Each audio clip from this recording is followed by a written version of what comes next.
الحمدللہ رب العالمین والصلاة والسلام علی رسول الامین وعلی آلہ وصحبہ اجمعین۔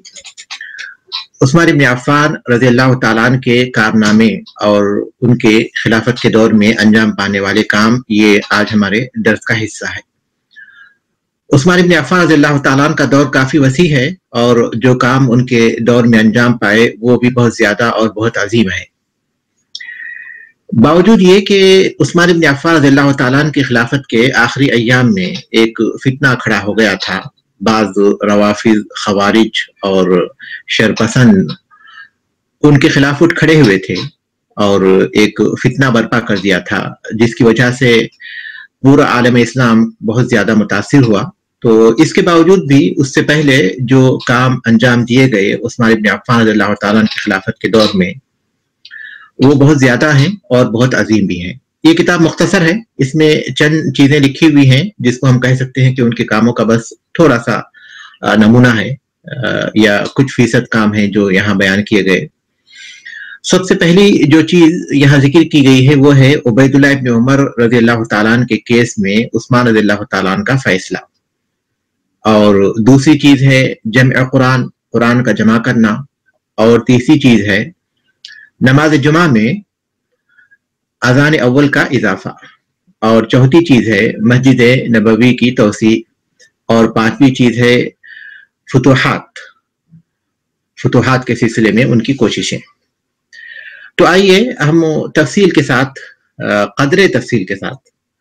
کسی قدر تفصیل کے ساتھ ان کے ان جو کام یہاں بیان کیے گئے ہیں ان کا جائزہ لیں گے۔ سب سے پہلی چیز ہے عبید اللہ ابن عمر رضی اللہ تعالیٰ عنہ کی مقدمے میں فیصلہ۔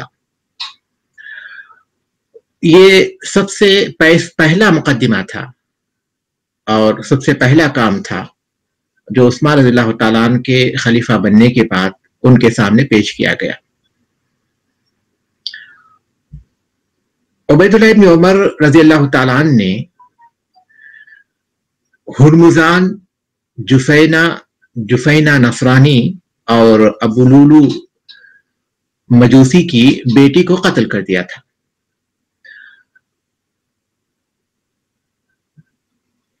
امیر المومنین عمر ابن خطاب رضی اللہ تعالیٰ عنہ جب شہید کر دیے گئے اور ابو لولو فیروز نے ان کو نیزے سے وار کیا تھا، نیزے سے ان کو گھونپا تھا اور اس کی وجہ سے وہ شہید ہوئے تھے۔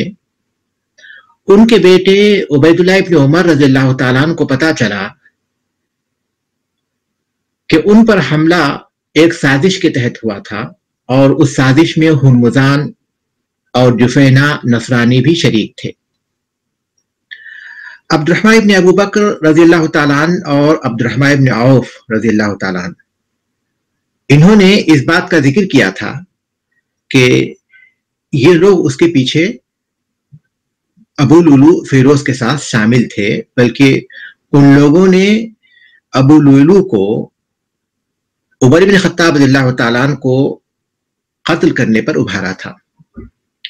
عبد الرحمن ابن ابو بکر رضی اللہ تعالیٰ عنہ نے اس بات کی گواہی دی کہ جس صبح عمر رضی اللہ تعالیٰ عنہ پر وار کیا گیا، اس کی رات انہوں نے ابو لولو فیروز کو ہرمزان اور جفینہ کے ساتھ دیکھا تھا۔ وہ تینوں رات میں کسی مقام پر موجود تھے اور سرگوشی کے انداز میں باتیں کر رہے تھے۔ جب عبد الرحمن رضی اللہ تعالیٰ عنہ وہاں سے گزرنے لگے تو ان کو دیکھ کر وہ لوگ بھاگ کھڑے ہوئے، اور اسی دوران خنجر ان کے ہاتھ سے گر پڑا، اور اس خنجر کے دونوں طرف تیز دھار